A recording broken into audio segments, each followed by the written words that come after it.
For the crime which the defendant has been convicted in count 1, a violation of Penal Code Section 192, Subdivision A, voluntary manslaughter, with the strike prior conviction having been found true, the defendant is sentenced to state prison for the high term. The reason for the high term is as a condition of the plea bargain. The high term is 11 years and must be doubled under the strike law. The defendant is levied a term in state prison of 22 years. Pursuant to Penal Code Section 12022, Subdivision B, Subdivision 1, he is levied an additional and consecutive 1 year in state prison. Pursuant to Penal Code Section 667, Subdivision A, Subdivision 1, the prior conviction the defendant has admitted, he is levied an additional 5 years in state prison for a total unstayed term of 28 years. On September 28, 2018, Marion Hugh Knight, aka Suge Knight, was sentenced to 28 years in prison for a fatal hit and run in 2015. He is currently serving his time at the San Diego Correctional Facility. This is his story.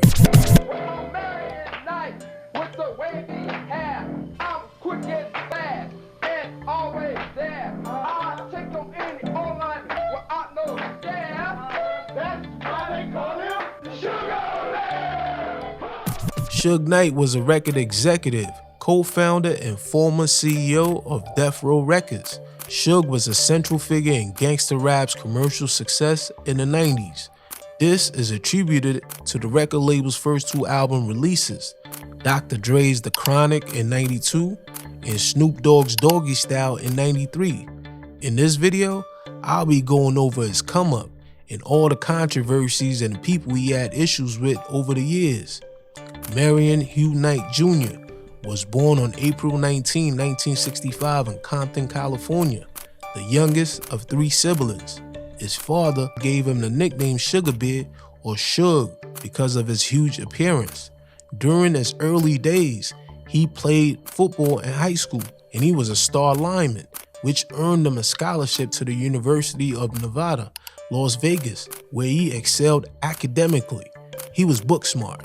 Here's the snap. He drops back on the draw, but he runs into a lineman right at the 40-yard line and falls forward to the 41. The tackle made by Marion Knight, a 6'2", 260-pound senior.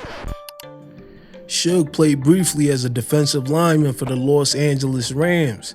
He made his debut in 1987 as a replacement player for the Rams when contract players were on strike. Even though he had shined throughout his high school and college days, he wasn't really up to par professionally. At least that's how his coaches saw it. He quit the NFL because he was upset over his rank on the team. After that, he used his heavy build to his advantage by working as a bodyguard, with one of his clients being Bobby Brown, which opened the doors into the music business for him. Bobby had a blow addiction, and there's a story out there of him owing some people some money for some powder he had bought on credit, and they had a price on his head for not paying. Suge, with his street affiliation, was able to have that resolved with no issues. From there on, his client list grew. He even bodyguard for Dr. Dre during his NWA days. Eazy is his name and the boys coming straight out of Compton. Being around the music business, Suge started to really see that most artists weren't really making real money at the time, and they were practically being robbed with bad contracts. Suge, being business savvy, wanted in on the action, and he began his own publishing company. He also started managing different artists. He managed Jodeci, Mary J. Blige, DOC, and Chocolate. Some of these punks is mad, they ain't scaring me, but they don't know I'm shaking more fools than American meat. Chocolate is where he hit it big. Chocolate had wrote for Vanilla Ice on the hit single Ice Ice Baby.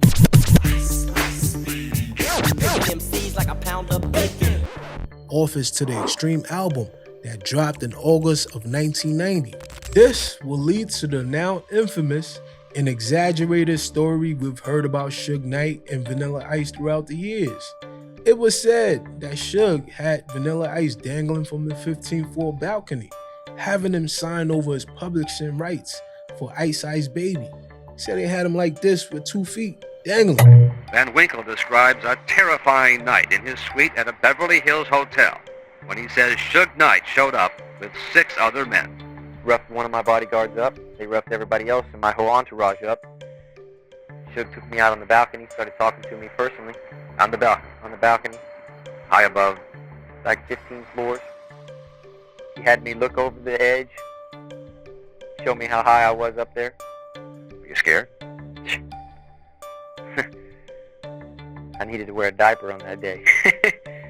I was very scared. On the balcony, Van Winkle says Suge Knight told him to sign over points from the song to a man named Mario Lavelle Johnson. How much were those points worth? About $4 million, $3 million, anywhere between there. $3 to $4 million. This was the early 90s. A black man extorting a white artist is like taboo. The roles were reversed. Instead of using contracts, Suge figured out the strong arm tactics was more efficient because it put his name out there in the light as someone who was about his business and not to be played with. So indirectly, you can say Vanilla Ice funded his next venture because from there, he founded Deathrow Records in '91 with producer Dr. Dre, who released his top-selling album, The Chronic, in '92. Over 3 million copies sold to date. Dre was fresh off a split with NWA after his disagreement with Eazy E. Suge, before forming a label, was Dre's bodyguard and friend. He began noticing the preferential treatment Eazy E received from Ella. Ella and Eazy both ran Ruthless Records, the label NWA was signed to. Suge did not feel Dre was being compensated properly. Eazy E was reluctant in releasing Dre off his contract, so that led to some friction between him and Suge. It was rumored that Suge had set up a meeting at the studio, but it ended up being an ambush. They allegedly beat up Eazy into signing Dre's release form. Suge tried to destroy my record company with the help of others, Dre. So right now we're getting everything back together and we finna come out, fully loaded. Deathrow Records now had Dre's album charting in '92. Soon after, they introduced Snoop, who also dropped his first album, Doggy Style, in '93, which was a huge success. Right after that, Snoop was charged with murder after his bodyguard shot and killed another Crip member. Suge stepped in and put up $1 million ticket to bail him out. So you have Snoop wanted for questioning the same week as the MTV Music Awards. Suge, understanding that his artist needs to be present for that awards, held on to Snoop the whole time. And he worked out an agreement with the sheriff's office to have Snoop turn himself in after the event. He put up a whole $1 million to bail him out that same day. So Snoop went in and came right out, courtesy of Suge. I took him because I knew one thing. For me to make this dude the most hottest artist in the world, people gotta see him. So I know we taking up as a chance, but at the same time, it's his job to be an artist and promote this stuff. And then when they come to arrest him, it's my job to get him out of there. Deathrow, the label, was now a powerhouse. Simultaneously, there was a new young talent on the West Coast that was shaking up the music and the movie scene. That was Tupac Shakur, son of political activists. He was originally born in New York City, but relocated to Baltimore at the age of 13, then to San Francisco Bay Area at the age of 17. With the release of his debut album, Tupacalypse Now, in '91, at the age of 21, he became a central figure in West Coast hip-hop for his conscious and political rap lyrics.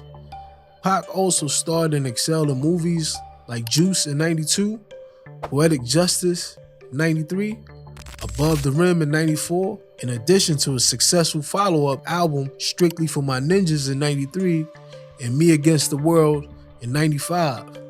During that Me Against the World album saga is when Suge and Pac's world coincided.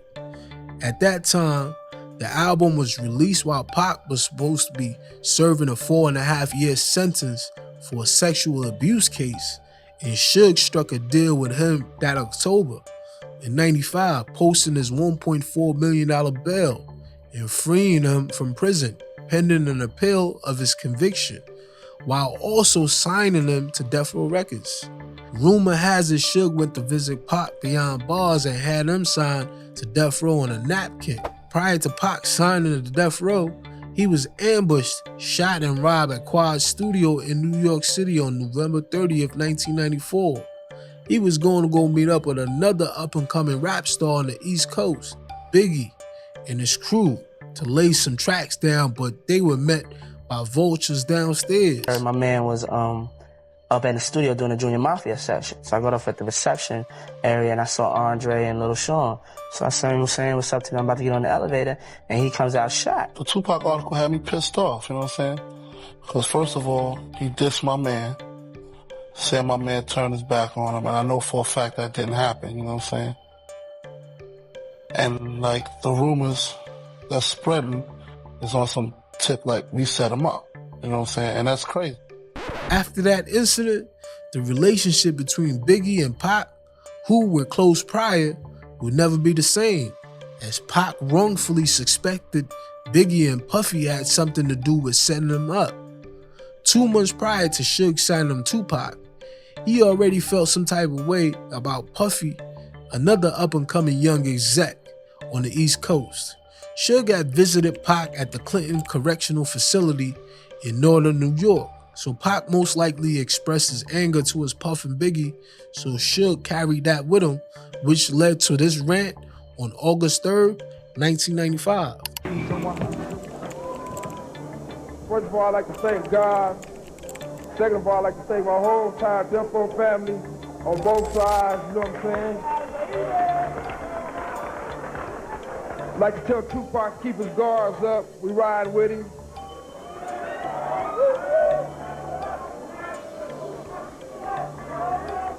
And one other thing I'd like to say, any artists out there want to be an artist and want to stay a star, and don't want to have to worry about the executive producer trying to be all in the videos, all on the record, dancing. Come to Deathrow.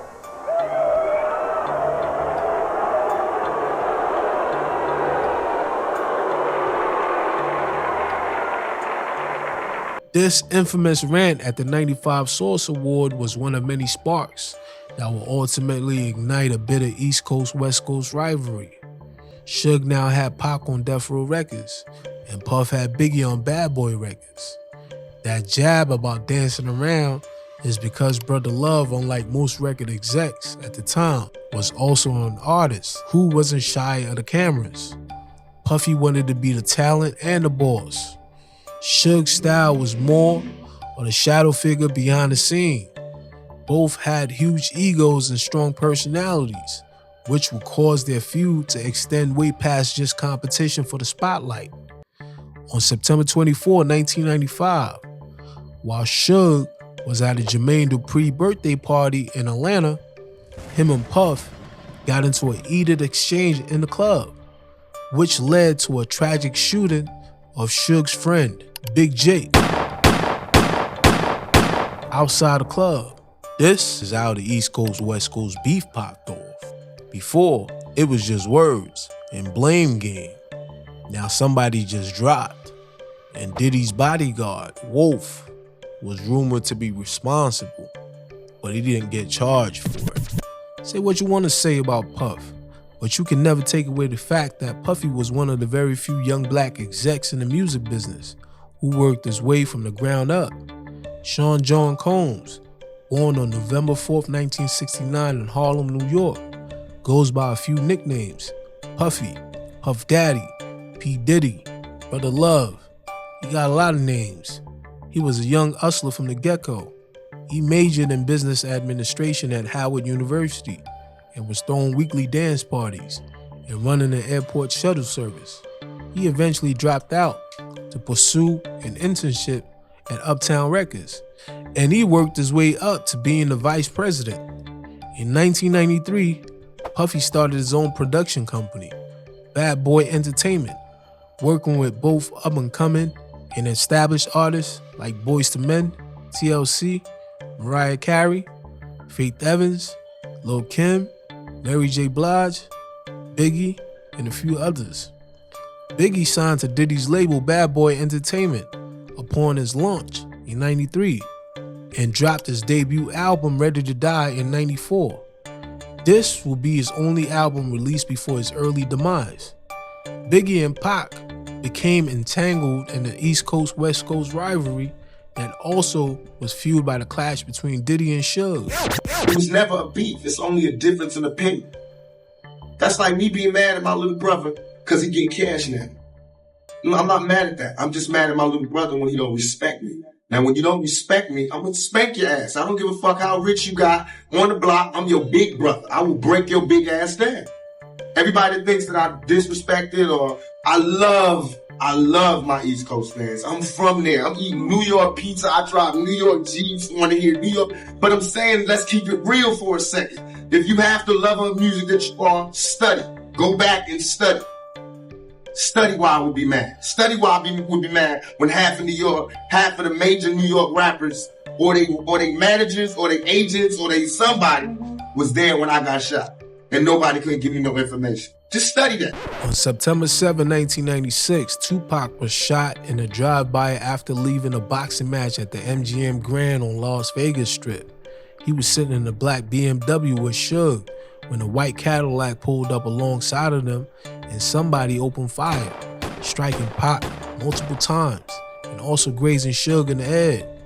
On September 13th, Pac eventually succumbed to his injuries, passing away at the age of 25. At this time, there was a few narratives being spread, one being that Puffy and Biggie were responsible due to their beef at the time. There was another rumor that Suge might have had the whole thing set up due to the fact that Pac might have been trying to leave the label. All salacious and click-worthy, but the fact of the matter was, Pac, Suge, and their entourage were whooping somebody's ass in a casino prior to the shooting. The guy who got beat up, his name is Orlando Baby Lane Anderson, and cops had always suspected that he had something to do with the shooting, but he was never charged.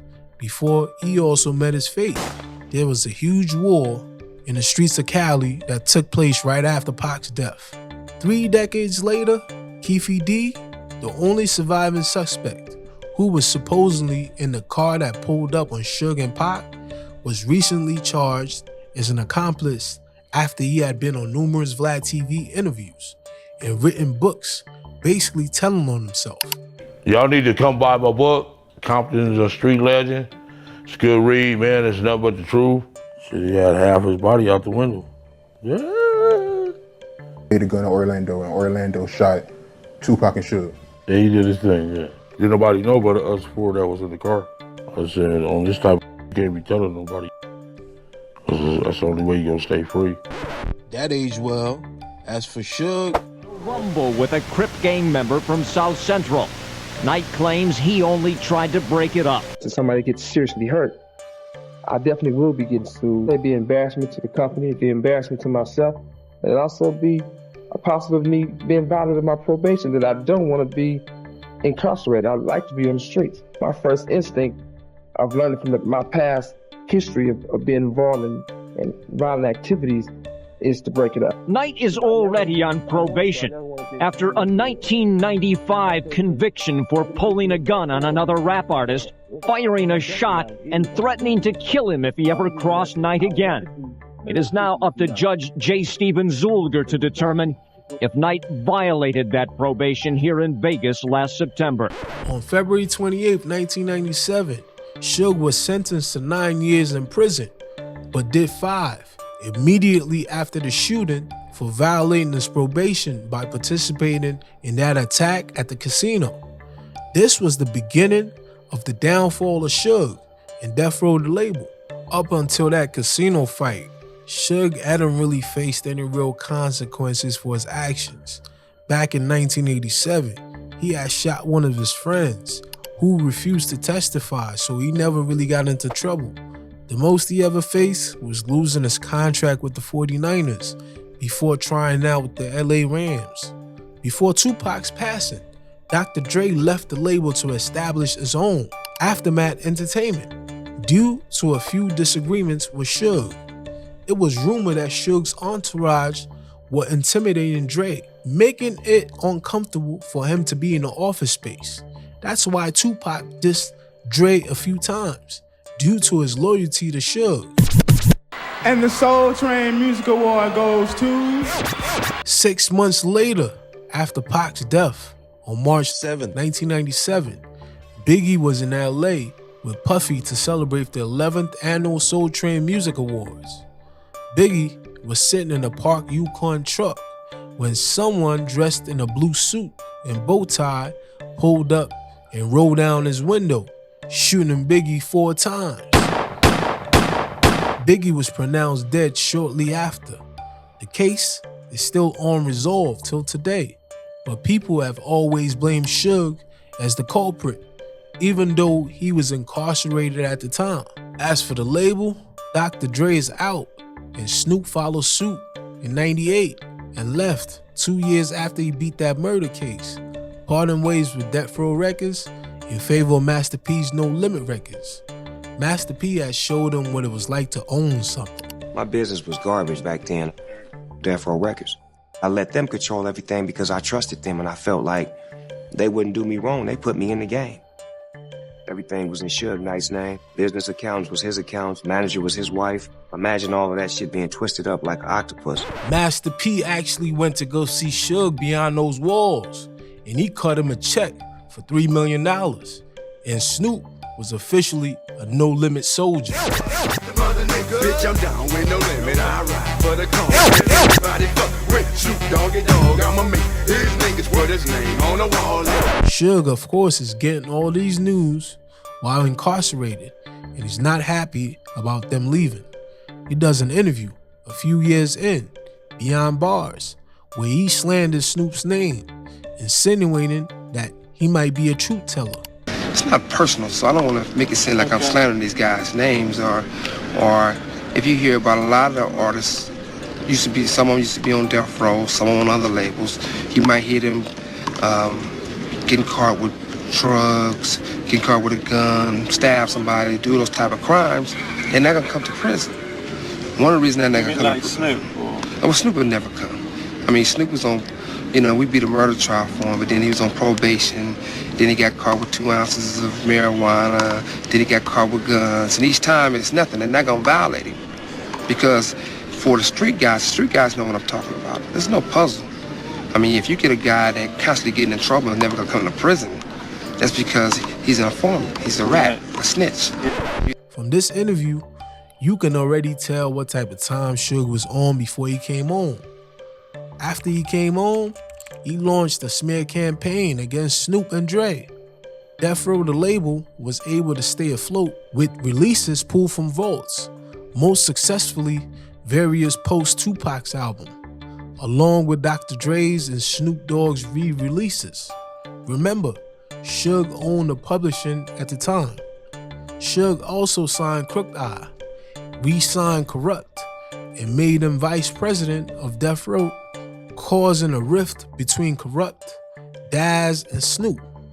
Suge also changed the name to The Row Records to clean up the image. Lisa Left Eye Lopez, a member of the R&B group TLC, signed with Deathrow after finishing her solo deal with Arista. What made you decide to work with The Row? Actually, The Row found me. Okay.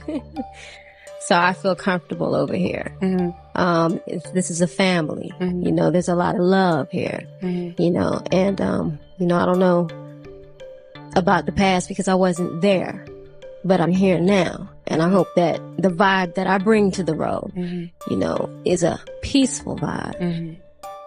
So. Okay. We wish both of y'all luck. Definitely. She didn't get to drop a project before passing away in 2002. In 2002, Suge was sent back in briefly for violating his parole by associating with gang members.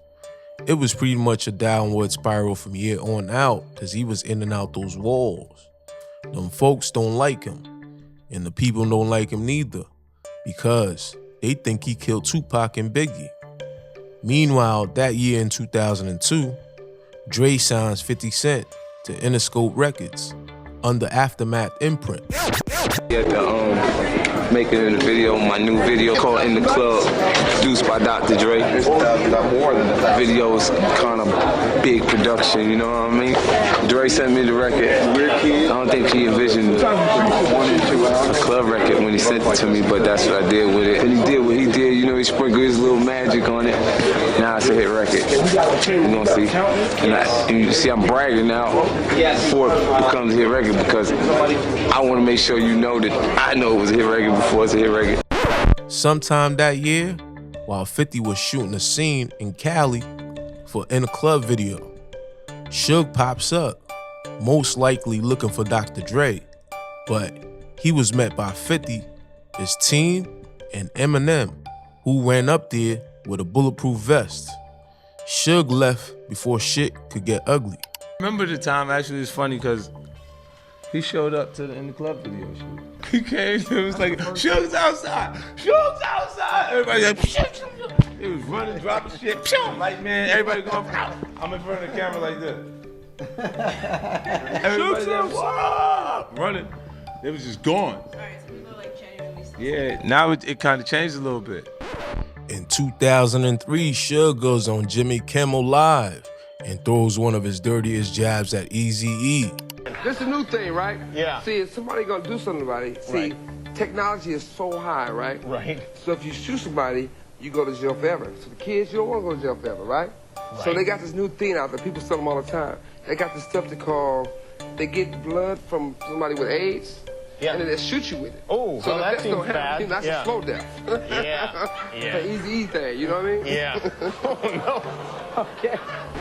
He's still feeling some type of way about Eazy, who passed away in March of 1995 due to an AIDS-induced pneumonia.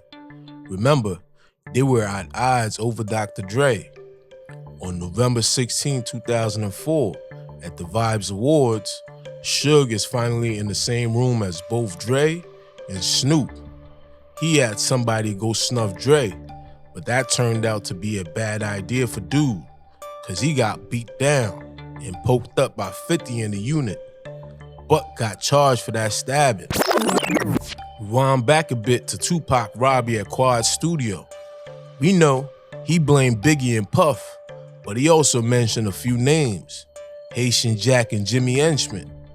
Those names were also marked as boogeymen in the industry. So on August 28th of 2005, while Suge was attending a Kanye West Miami party with Jimmy Henchman in attendance, he ended up getting shot in the leg inside the club. From the thousands of pages of court transcripts in the Henchman's case, which I had covered in the 50 Cent beef, we now know it was Henchman who had him shot. In 2006, Deathrow Records filed for bankruptcy, and a Los Angeles judge ordered a trustee to take over because of gross mismanagement. The money had ran out, and the once most feared man is not so feared anymore. He starts getting into a fight with random nobodies and catching petty charges here and there. On August 24, 2014, ahead of the MTV Video Music Awards, at a Chris Brown party, Suge Knight was shot again 7 times, but he survived luckily. Suge had always claimed and suspected Dre of hiring the man who shot him. 2 weeks after the shooting, on September 5th, 2014, Suge was charged with robbery after him and Cat Williams allegedly chased down a reporter and took a camera in Beverly Hills. I'm not sure how someone with 7 fresh bullet wounds is able to do that, but that's what they were charging him with. He pleaded not guilty and had a potential 30-year sentence looming over his head because of his jacket. They wanted him out of there. About 6 months later, on January 29, 2015, Suge gets word that Dre was shooting an NWA Straight Outta Compton biopic in the area. He had found out that they were going to be portraying him in a negative light, so he decided to pay Dre a visit on the set. He gets to the first location, but police were able to turn them away before any drama occurred. Afterwards, Suge drove to Tam's Burger in Compton and got into an altercation with Terry Carter, who was a friend of his, and Claiborne Sloan, a former gang member turned actor who was working as an advisor for the set. Suge was still in his Ford Raptor pickup truck when punches were being thrown at him. So he backs up, knocking them both down, and then plows forward, running over Carter's head and killing him. He was arrested shortly after, and his bail was set at a whopping $25 million. That number was so extreme that it made his knee buckle. Them folks don't like him or what he stands for. Arguably, if not for the plowing forward, he might have had a chance of pleading self-defense. But let's be real here. Suge's name was too hot, so the only plea that they offered him was 28 years. It's a sad fall for a mighty giant.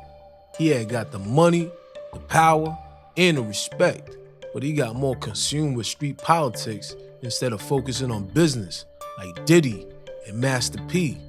Till today, people still think he has something to do with Tupac's and Biggie's murder.